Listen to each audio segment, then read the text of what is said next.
के थम अहिंसा संयम तवो देवावितम नमः सन्ति जस धम संयमनो भगवन तेरी आराधना भगवन तेरी आराधना मेरी जिंदगी के साल हो बस यही वरदान दो बस यही वरदान दो मेरी आत्मा बलवान हो भगवन तेरी आराधना। सर्वप्रथम तिन्नानम तार्यानम सासनेश प्रभु परमात्मा श्रमण भगवान महावीर स्वामी जी के पावन श्री चरणों में वंदन नमन करते हुए योग प्रधानाचार्य आचार्य सम्राट ध्यान योगी डॉक्टर पूज्य भगवान श्री शिव मुनि जी महाराज साहब, मेरे आस्था के केंद्र जिन शासन गौरव उपप्रवर्तक परम पूज्य गुरुदेव श्री राम कुमार जी महाराज साहब, संघ गौरव उपप्रवर्तक परम पूज्य गुरुदेव श्री प्रेम सुख जी महाराज साहब, इन तीनों गुरु भगवंतों के पावन श्री चरणों में वंदन नमन।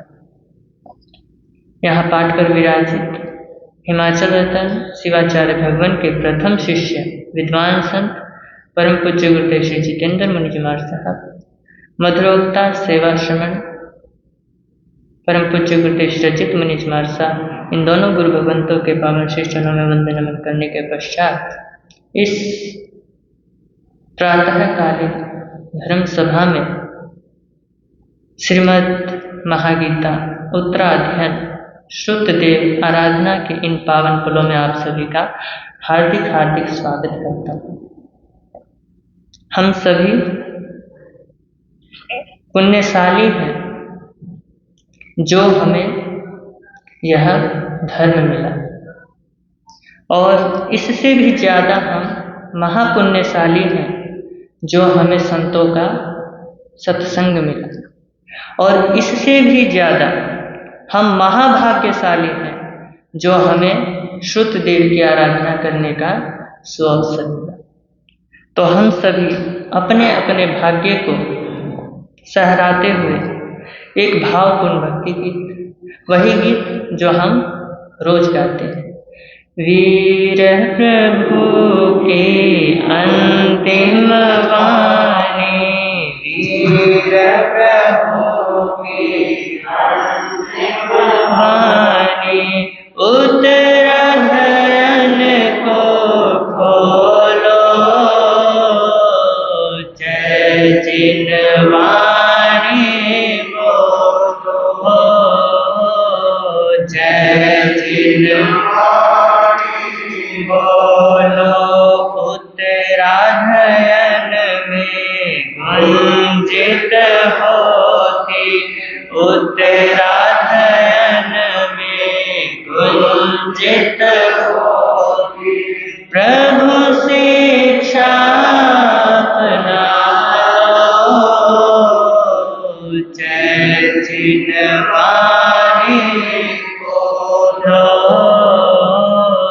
जय जिनवाणी बोलो, मंगलकारी भव भयहारी, जिनवाणी है सरना, जिसके आराधन से निश्चित ही मिटता जन्म व मरना, पाप कर्म को छोड़ के अब तो, पाप कर्म को जिन वाणी के होलो, जय जिन वाणी बोलो, जय जिन वाणी बोलो। जिन वाणी का हर अक्षर ही अक्षय आनंद दाता, शब्द शब्द में सत्य धर्म का संदेश मिल जाता। हर वाक्यों में वैराग्य की, हर वाक्यों में वैराग्य की गूंज हृदय में ढालो, जय जिन वाणी बोलो, जय जिन वाणी बोलो। छलक रही है हर एक पद में तीर्थंकर की करुणा, जिससे जिन शासन जय पाता, आगम सच्चा सरना। हम भी जीवन पावन कर ले, हम भी जीवन पावन कर ले, इधर उधर मत डोलो, जय जिन वाणी बोलो, जय जिन वाणी बोलो। जिससे होता तीर्थ का पोषण, जो है साधक सारा, हे अगेय और उपादेय का मिलता बोध निराला। महावीर की श्रेष्ठ निशानी, महावीर की अमृत वाणी, जिन वाणी को पी लो, जय जिन वाणी बोलो, जय जिन वाणी बोलो। उत्तरायण में गुंजित होती प्रभु शिक्षा अपना लो, जय जिन वाणी बोलो, जय जिन वाणी बोलो। बोलिए श्रीमद् उत्तराधन श्रुतदेव भगवान की। हम सभी ने इस गीत के माध्यम से श्रीमद् उत्तराधन सूत्र की आरती गई। अब मूल पाठ का श्रवण, हाथ में ग्रंथ है तो पठन, नहीं तो आंख बंद करके महसूस करें कि भगवान की जहाँ वाणी बरसती है, हमें वहाँ कुछ पल बिताने का सौभाग्य मिला। और ये पल क्या है? सौभाग्यशाली है जो हमें कुछ पल बिताने का यहाँ पे क्या मिला, अवसर मिला। तो अब हम मूल पाठ का आनंद लेते हैं। 13वां अध्ययन चित्त संभूति। जाई परायो खलु कातिन्यानं तु हत्थिपुरम्मि चुलनिये बंभ दत्तो उवन्नपौम गुम्माओ कंपिल शंभो चित्तो पुण्य जाओ पुरीं मतलामि सेठी कुलम्मे विशाले धम्मं सोन पवियो कंपिलमियनरे समागया दो विचित समभूया शोभा दुख फल विवागम कहें तिते एक में कत्तर चक्रवर्ती महिधियो बंभदत्तो महायसो भायरं बहुमानेनम इमं वयनमब आसिमो भया विदोहि अन्नमन्न वसानुका अन्नमन्न मनोरथ अन्नमन्न ही सीनो दासा दसने असिमिया कालिंजरेन हंसामयंगतिराय सोवागा काशी भूमि देवाय वलोगमे आसी अम्हे महिधिया इमानो छठिया जा अन्न मन्ने न जावीना कम्मानिया न पगड़ा कुमेराय विचिंती ते सिंफल विवागे न विप ओगमुआ गया सच सोय पगड़ा कम्मा पूरा कड़ा ते अज परिभुंजाओ किन्नो चित्ते विसेतः सर्वं सुचिन्नं सफलं नरानं कडान कम्मान नमो कथे अर्थे हि कामे हि उत्तमे हि आया मम पुण्य फलो भवे जानाति सम्भूय महानुभागं महीप्रियं पुण्यफलो भवेयं चित्तं पि जानाहितहेवराय इद्धि जुयितस्सवियपभूया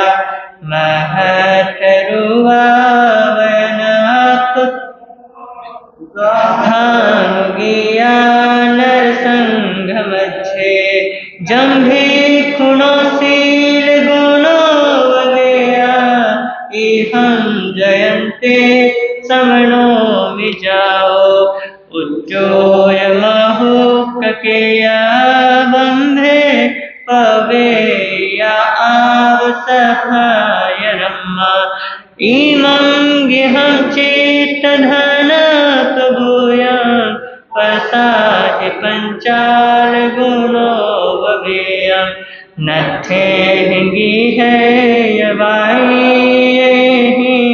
नारी जनायं परिवारयन्तो भुञ्जाहि भोगाय मीमाय देखो ममरोयै पावजहो दुःखं तम्पोवने हेन कयानुरागा नराहिवं कामगुणे सुगिद्धा धम्मास्यो तस्हियानुपेहि चित्तो इमं वयन्मुदाहरिता सर्वं वेलवीयं वीयं सर्वं नठं विडम्बियं सव्वे आभरणभारा सव्वे कामदुहावहा बालाभिरामेषु दुहावहेषु न तं सुहं कामगुणेषु रायं वीरत्कामान्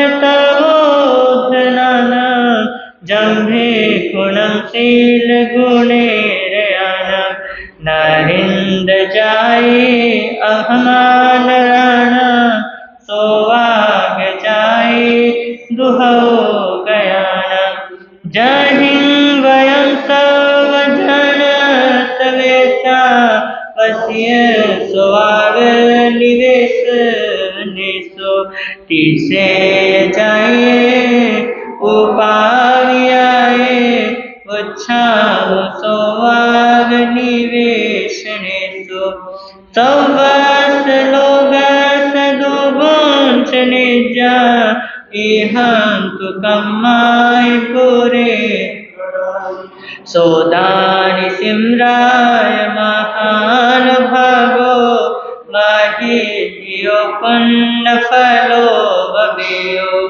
जयतु भोगाय न सासयाय आयान हेयो अग्नि खमाहि माही यह जीविय राय असासयं में धनियं तु पुन्नाय अकोपमानो से जो यही मचु मोहवनीय धम्मं अकाउन परम मिलोए जाहे हसी हो मियं गहाए मचु नरम ने गु अंत काले न तत्समया वपिया वभाया कालं वितामं सहरा भवन्ति न तत् दुःखं विभयन्ति नयो ममेत वक्कान सूयान बधवा इको स्वयं पचनु हो दुःखं कस्तारमिव अनुजाहितं मम चिच्चादुपयं च चोपयं च खेतांगिहं धनं च सौवं सकम्मबियो अवसोपयायि परं भवं सुन्दर पावगम् तम एकगं तुच्छ शरीरगं से चिंगयं दह्य उपावगेनं भज्जाय कुत्तावियनायो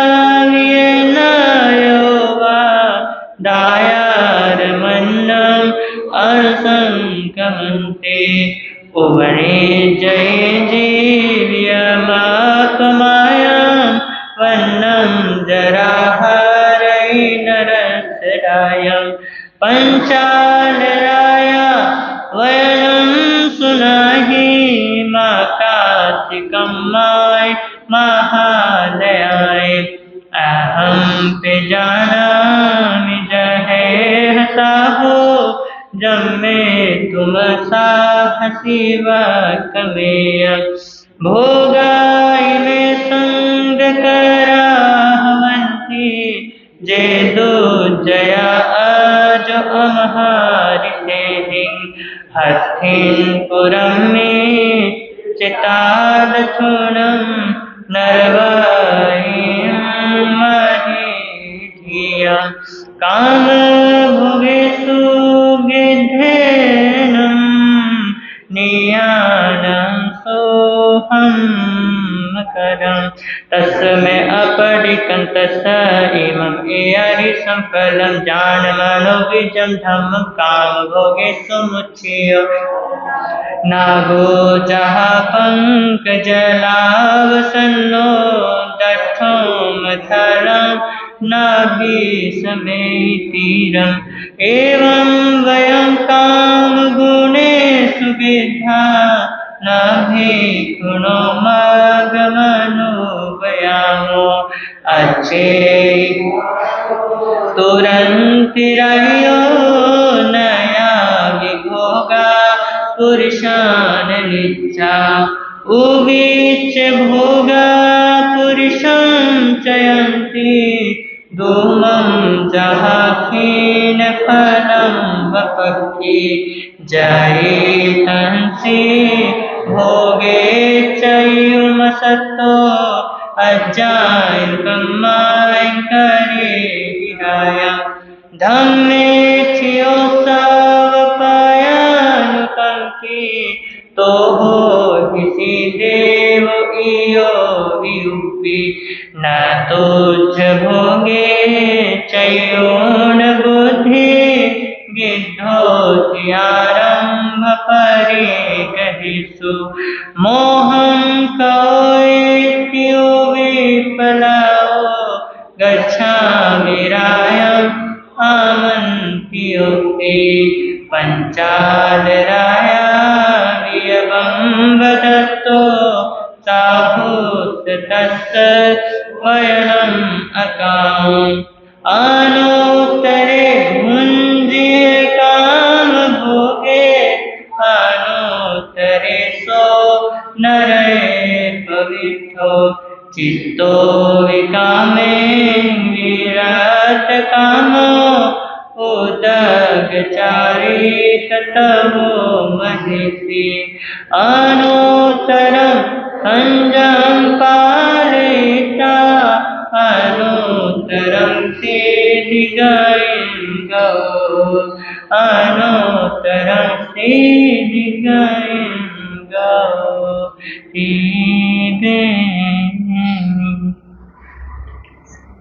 आगम अतिचार पाठ पहले मैं बोलूँगा, फिर मेरे पीछे पीछे आप बोलिएगा। श्रीयाग में देवी है पन्नते तंजहा सुत्तागमे अत्थागमे तदुभयागमे एहवा श्रुत ज्ञान के विषय में जे कोई अतिचार लाग्या होए ते न्यालम जम्भाइठम वच्चामील्यम हिनखरम अचक्षरम पैहिनम विनहिनम जोगिनम घोषिनम सुट्ठु दिनम दुट्ठु परिचयम काले को सजाओ काले न को सजाओ सजाइए सजायम सजाइए न सजायम तस्मिच्छामि दुक्कडम तस्मिच्छामि दुक्कडम तस्मिच्छामि दुक्कडम। उत्तराध्ययन सूत्र का 13वां अध्ययन चित्त संभूतियाँ। 35 गाथाओं द्वारा इस 13वें अध्ययन में कृत कर्मों के फल और किसी विशेष फल की इच्छा से किए गए तप और संस्कारों की जन्म जन्मांतरों तक की चलने वाली परंपरा और इनके अतिरिक्त अनेक जैन सिद्धांतों का इस कथा के माध्यम से चित्रण किया गया है। कहते हैं साकेतपुर नगर के राजा चंद्रावतंसक के पुत्र मुनिचंद्र को संसारिक काम भोगों से क्या हो गई, विरक्ति हो गई। तो उन्होंने सागर चंद्र मुनि जी से भागवती दीक्षा अंगीकार की। तो एक बार वे विहार करते करते, एक बहुत भयानक जंगल था, विहार करते करते उसमें क्या हो गए, वो भटक गए। तो उसी समय वहाँ पर उन्हें 4 गोपालक पुत्र मिले, गौवें चराने वाले पुत्र मिले उनके। तो उन गोपालक पुत्रों ने मुनि जी से अटवी में भटक जाने का जब वृतांत सुना तो करुणा से प्रेरित होकर उन्होंने मुनियों की क्या की, सेवा की। और सेवा करने के बाद निर्दोष आहार प्रदान किया और मुनियों ने उन्हें धर्मोपदेश देकर के उन्हें क्या किया, प्रतिबुद्ध किया। और वे प्रतिबुद्ध होकर के भागवती दीक्षा क्या कर ली, उन्होंने भी अंगीकार कर ली। मुनिचंद्र जी के 4 शिष्यों में से जो 2 शिष्य थे वे जैन मुनि के मलिन वस्त्रों से क्या करते थे, घृणा करते थे। तो अतः अपनी तपस्या के कारण उन्होंने जब दीक्षा ली तो उन्होंने तपस्या प्रारंभ कर दी और तपस्या के कारण वे क्या हुए, देवगति को प्राप्त हुए। और जब देवायु पूर्ण करके वे जब पृथ्वी पे आए तो वे क्या करते हैं, ब्राह्मण कुल में जन्म लेते हैं। अब ब्राह्मण कुल में जन्म ले लेते हैं, फिर बड़े होते हैं, सांप के काटे जाने पर वो क्या हो जाते हैं, मृत्यु को प्राप्त हो जाते हैं। फिर वे वहां से मरकर सीधा कहाँ जाते हैं, हिरण के योनि में जाते हैं। फिर हिरण बनते हैं, फिर कोई शिकारी आता है, फिर उन्हें मार देता है। फिर वो वहां से मर करके हंस के जोड़े में जन्म लेते हैं।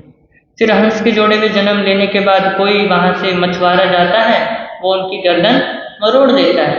तो फिर उसके बाद वहाँ से भी मर के वे फिर पुनः मलिन वेशधारी चंडाल के घर में जन्म लेते हैं। और वहाँ पर जब जन्म लेते हैं तो मानो ये सब किसका परिणाम था? मलिन, जब जैन मुनि के वस्त्रों से घृणा करने का ही क्या था? परिणाम था। जन्म मरण की परंपरा में वे पुनः क्या हुए? चंडाल धर्म में जन्म लेते हैं। उनका जन्म भूतदत्त नाम के एक चंडाल के घर में होता है। वाराणसी नगरी में वे रहते हैं और वाराणसी के राजा जो है शंख है और जो वहाँ का मुख्यमंत्री है वो है नमूची। तो राज्य अच्छी तरीके से चला रहे थे शंख।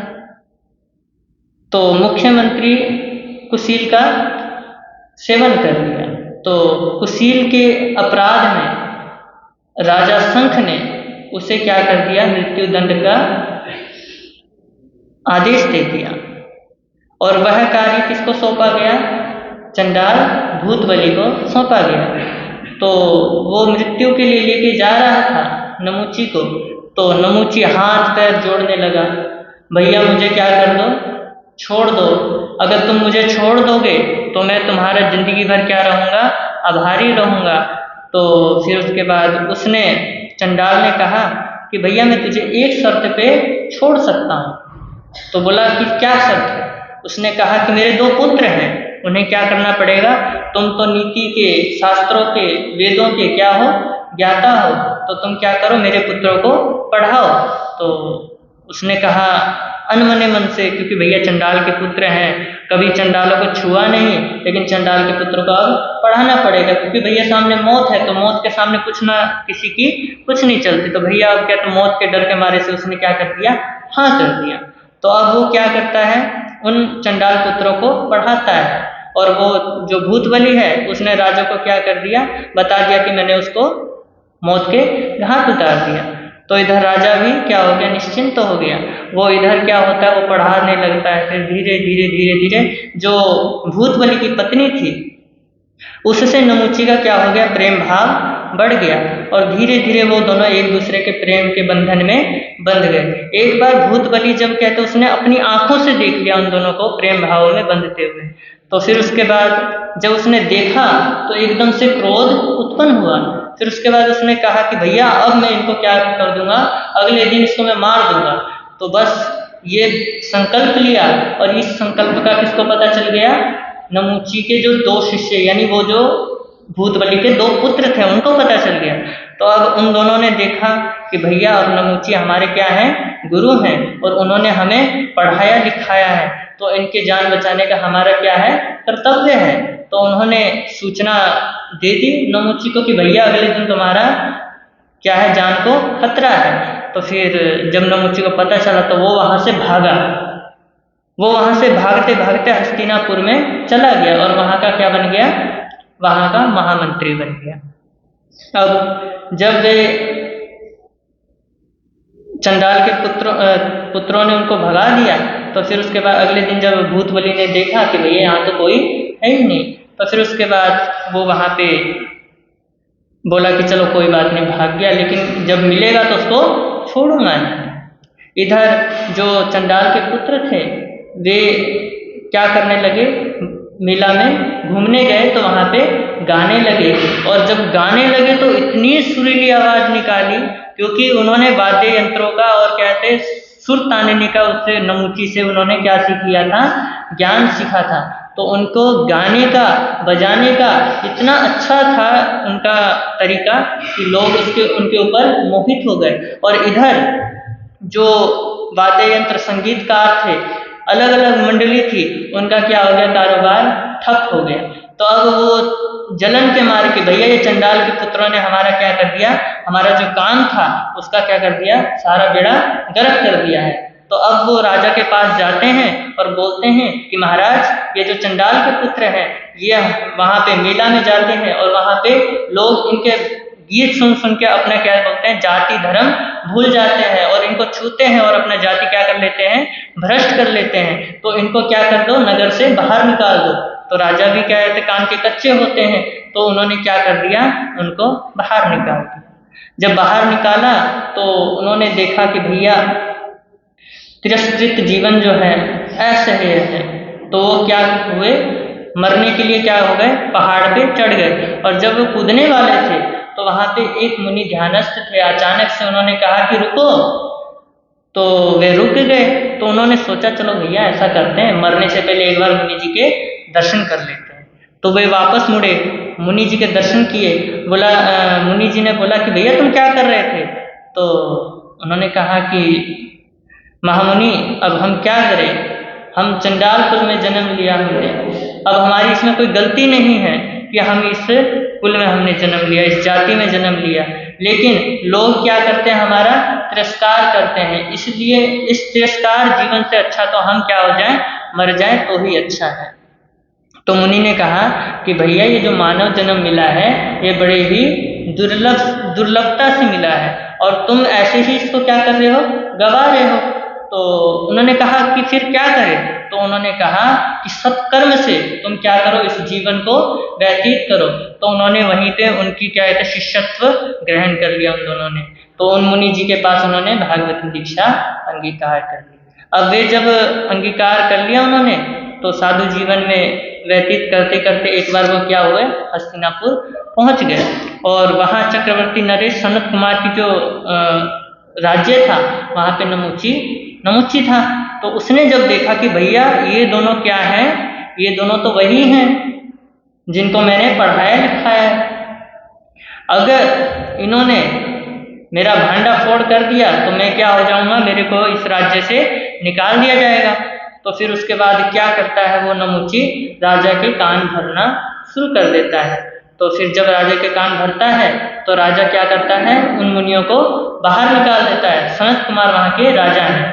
तो जब निकाल देते हैं तो बाहर, जब नगरी के बाहर निकलते हैं तो चित्त मुनि संभूत मुनि क्या करते हैं, अपना चित्त मुनि जी तो संभाव से अपनी तपस्या करते हैं, लेकिन संभूत मुनि को क्या आ जाता है, क्रोध आ जाता है कि भैया बिना कारण हमें नगर से क्या कर दिया, बाहर निकाल दिया।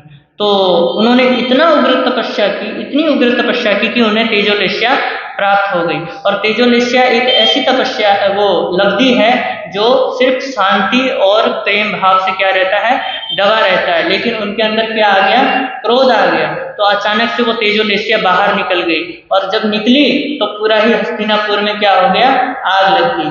तो फिर अचानक से जब राजा को पता चला कि भैया मुनि ने क्या कर दिया, तेजोलेश्या छोड़ दी, तो अचानक से राजा और रानी वहां से दौड़ते दौड़ते क्या हुए, मुनि के पास पहुंचे। और अचानक से उन्होंने कहा कि आप क्या कर दो, आप ये तेजोलेश्या बंद कर दो।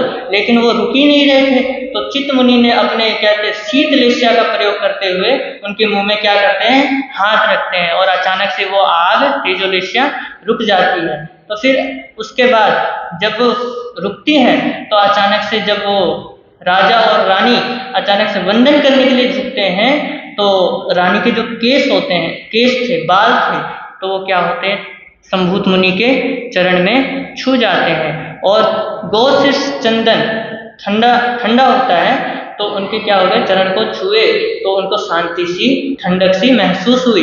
तो अचानक से जब वो आंख खोल के देखते हैं कि भैया कितनी इनके क्या बोलते हैं, कोमल बाल हैं और कितने सुंदर है ये, तो उन्होंने वहीं पे तपस्या का क्या करते हैं, निदान करते हैं कि भैया अगर मेरे तप में, तपस्या में कोई बल है तो मैं अगले जन्म में क्या बनूं, चक्रवर्ती बनूं। और चक्रवर्ती बनने के बाद जैसी ये सुंदर स्त्री है, ऐसी ही सुंदर अनिंद्य स्त्रियों के साथ मेरा क्या हो, सहवास हो। तो फिर उसके बाद क्या होता है, शाम होती है, चित्त मुनि उनको समझाते हैं कि भैया निदान का क्या कर लो, प्रायश्चित कर लो, अभी भी मौका है। लेकिन वे क्या नहीं करते, निदान का प्रायश्चित नहीं करते। और जब वे वहां से मृत्यु को प्राप्त होते हैं, दोनों देवलोक जाते हैं और देवलोक की सुख भोग करके फिर जो संभूत मुनि थे जिन्होंने निदान किया था, निदान की वजह से वे क्या होते हैं, कांपिल्य नगर में ब्रह्मदत्त बनते हैं और कांति कुंतलों में क्या हो जाते हैं, वो गुमनाम हो जाते हैं, यानी सब कुछ भूल जाते हैं, वहां सुख भोग कर रहे हैं राज्य में, क्योंकि चक्रवर्ती बन चुके हैं। अब इधर जो दूसरे मुनि थे, चित्त मुनि, वे देवलोक के सुख भोग करके एक सेठ के यहाँ, संपन्न परिवार के यहाँ, धार्मिक परिवार में जन्म लेते हैं। और किसी मुनि के द्वारा प्रतिबुद्ध होकर वे क्या हो जाते हैं, मुनि बन जाते हैं। और फिर इधर जो चित्त मुनि है उनको क्या होता है, जाति स्मरण ज्ञान होता है। और इधर ब्रह्मदत्त मुनि को भी, ब्रह्मदत्त चक्रवर्ती को भी क्या होता है, जाति स्मरण ज्ञान होता है। वे देखते हैं कि भैया इतने जन्म तक हम दो भाई क्या रहे, साथ में रहे, तो हम कहाँ आ गए और मेरे भाई कहाँ हैं, ब्रह्मदत्त सोचता है। तो वो एक वाक्य बनाता है, लेकिन और इधर जो वाक्य पूरा कर दे वो क्या हो जाएगा, वही मेरा भाई होगा।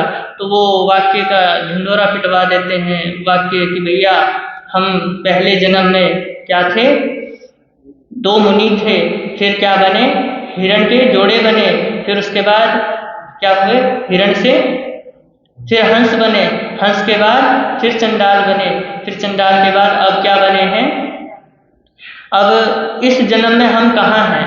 तो उन्होंने फिर वो लाइन का उद्घोषणा करवा दी। तो फिर उसके बाद वो लाइन घूमते घूमते घूमते एक उद्यान में पहुंच गई जहाँ पे चित्त मुनि ध्यान कर रहे थे। तो उन्होंने उस लाइन को पूरी कर दी, और वो जो वो लाइन दोहरा रहा था वो था एक कठियाड़ा। तो उसके बाद वो पहुंच गया कि महाराज मैंने इस लाइन को पूरी कर दी। जब राजा ने देखा कि भैया ये कठियाड़ा कैसे हो सकता है मेरा भाई, तो फिर उसके बाद उसको डराया धमकाया, तो अपने आप उसने सच उगल दिया कि भैया मैं वहां से जब गुजर रहा था उद्यान से तो एक मुनि मिले, उन्होंने इस लाइन को पूरा किया था।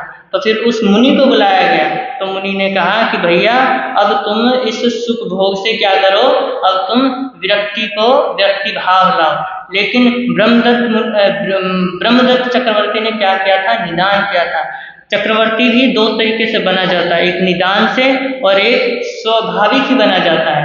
जो स्वाभाविक बना जाता है वो साधु भी बन सकता है और मोक्ष को प्राप्त कर सकता है, लेकिन जो निदान से बनते हैं वो जब तक उसका सुख नहीं भोग लेते तब तक वो क्या नहीं कर सकते, उसका त्याग नहीं कर सकते। तो अब जब उन्होंने समझाया, अब दोनों एक दूसरे को अपनी अपनी तरफ खींचने में लगे पड़े हैं। चित्त मुनि उनको समझाते कि भैया तुम इसे छोड़ दो और क्या बन जाओ, साधु बन जाओ। इधर ब्रह्मदत्त चक्रवर्ती बोलते कि भैया तुम ये साधु जीवन छोड़ो और ये जो सुख है इसको भोगो। तो इस अध्ययन में चित्त मुनि और ब्रह्मदत्त के संवादों का जो है, इनका बहुत ही अच्छा तुलनात्मक क्या दे रखा है, अध्ययन दे रखा है। तो इस अध्ययन में बताया गया है कि विशुद्ध अध्यात्म चेतना के बल पर ही क्या कर सकते हैं, हम कर्म बंधनों का क्या कर सकते हैं, क्षय कर सकते हैं, और क्षय करने के बाद मुक्ति को पा सकते हैं। तो इस अध्ययन में यह सत्य उजागर हो जाता है कि भैया संसार में जो सबसे बड़ा बंधन है आत्मा के लिए वो क्या है, आसक्ति। और जो भोगेच्छा है, इच्छा का जो दास है, वही संसार का सबसे बड़ा क्या है, दास है। और जो इच्छा का स्वामी है अकिंचन होकर के भी वो क्या है, महान है और स्वतंत्र है और सबसे ज्यादा सुखी है। इस अध्ययन का यही सार है। अब हम गीतिका लेंगे।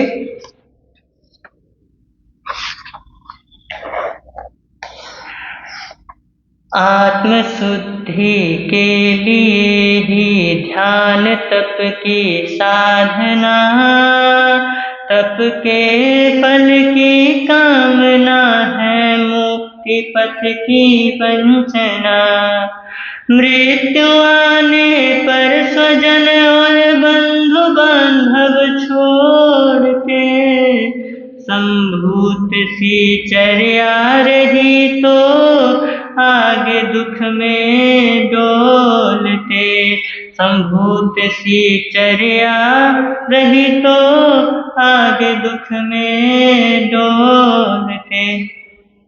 वीर प्रभु की अंतिम वाणी, वीर प्रभु की अंतिम वाणी, सुन लो रे सुना लो,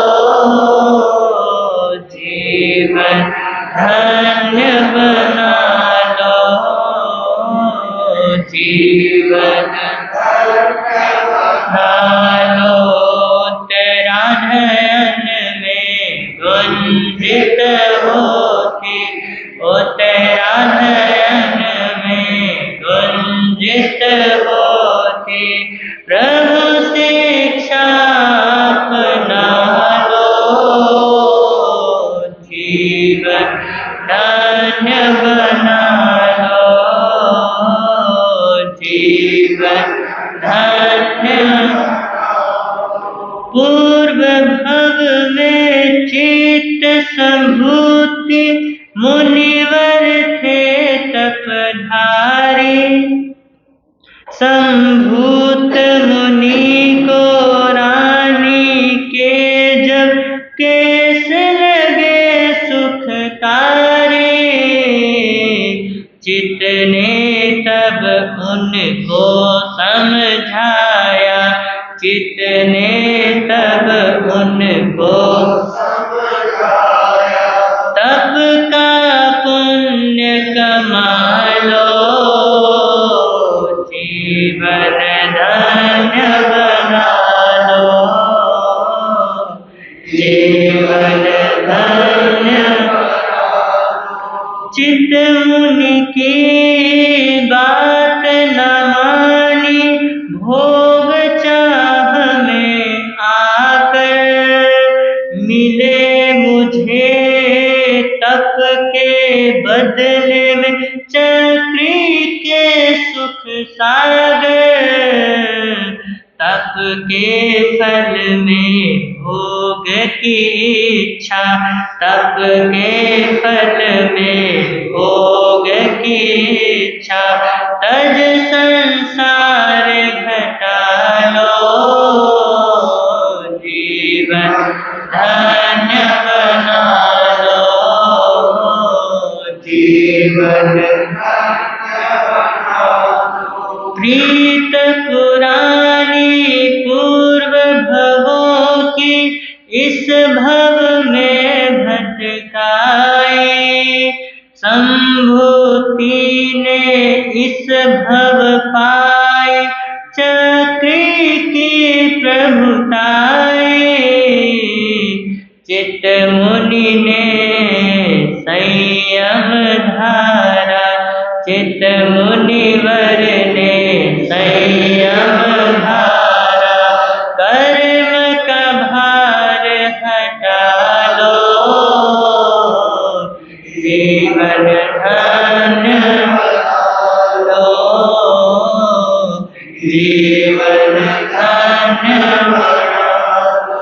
नृत्य गीत में लीन ब्रह्मदत्त यादें पूर्व की आई, चित्त मुनि से मिलने आतुर जो पहले था भाई, पाप पुण्य की उनकी चर्चा, पाप पुण्य की उनकी चर्चा, सुनकर ज्ञान बढ़ा लो, जीवन धन्य बना लो, जीवन धन्य बना लो। रम्य महल धन धान्य पूर्ण है, चित्त मुनिवर स्वीकारो, नाट्य गीत नारी सुख भोगो, कुछ न और विचारो।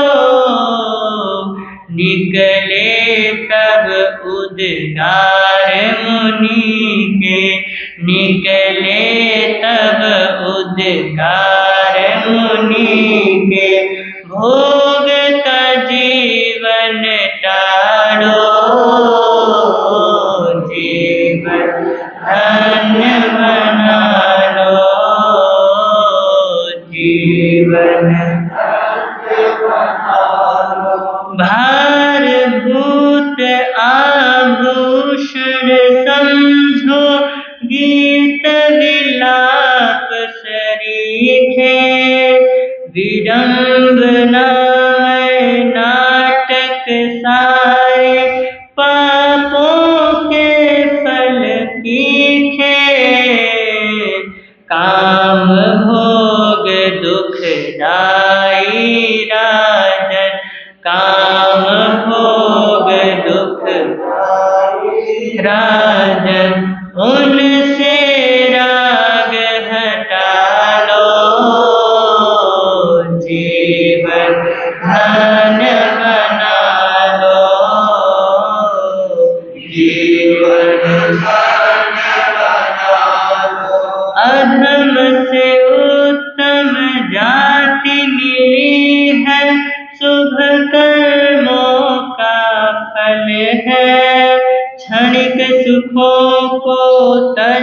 अपनाओ, श्रवण धर्म मंगल है। क्रूर मृत्यु कब आ जाएगी, क्रूर मृत्यु कब आ जाएगी। कल पर बात न टालो, जीवन जीवन धन्य बना लो। संयम जीवन जी न सको तो आर्य कर्म अपना लो। प्राणी मात्र पर करुणा करके दुर्गति को तुम टालो। आखिर काम भोग भी छूटे, आखिर काम भोग भी छूटे। सच्ची बात पहचानो, जीवन लो, जीवन धन्य बना लो। भोग त्यागने की बुद्धि नहीं लगती है तेरी राजन। व्यर्थ दिया उपदेश तुम्हें, अब जाता अपने केतन। सिद्धि पाए चित्त मुनि ने, सिद्धि पाए चित्त मुनि ने। चक्री नरक संभालो, जीवन धन्य बना लो, जीवन धन्य बना लो। उत्तरायण में सुनित होती, उत्तरायण में होती। प्रभु शिक्षा अपना लो, जीवन धन्य बना लो, जीवन धन्य बना लो। आज की श्रुताराधना यहीं रोकी जाती है। कल फिर से हम श्रुताराधना में संलग्न होंगे। तो आगम विरुद्ध कुछ कहा गया हो तो तस्मिच्छामि। नाम के हीर मोती, गुरु नाम के हीर मोती, प्रभु नाम के हीर मोती मैं बिखराऊं गले गले। ले लो रे कोई राम का प्यारा, शोर मचाऊं गले गले। ले लो रे कोई गुरु का प्यारा, शोर मचाऊं गले गले। दौलत के दीवानों सुन लो, एक दिन ऐसा आएगा। धन दौलत और महल खजाना यहीं पड़ा रह जाएगा। हर धन दौलत और महल खजाना यहीं पड़ा रह जाएगा। सुंदर काया मिट्टी बनेगी, सुंदर काया मिट्टी चर्चा होगी गली गली। ले लो रे कोई राम का प्यारा, शोर मचाऊं गली गली। ले लो रे कोई गुरु का प्यारा, शोर मचाऊं गली गली। जिसने सब मोती लूटे वो तो माला माल हुए, तो दौलत के जो बने पुजारी आखिर वो कंगाल हुए। अरे दौलत के जो बने पुजारी आखिर वो कंगाल हुए। सोना चांदी वालों सुन लो, लोहे कपड़े वालों सुन लो, अरे यमुना नगर वालों सुन लो, बात सुनाए खरी।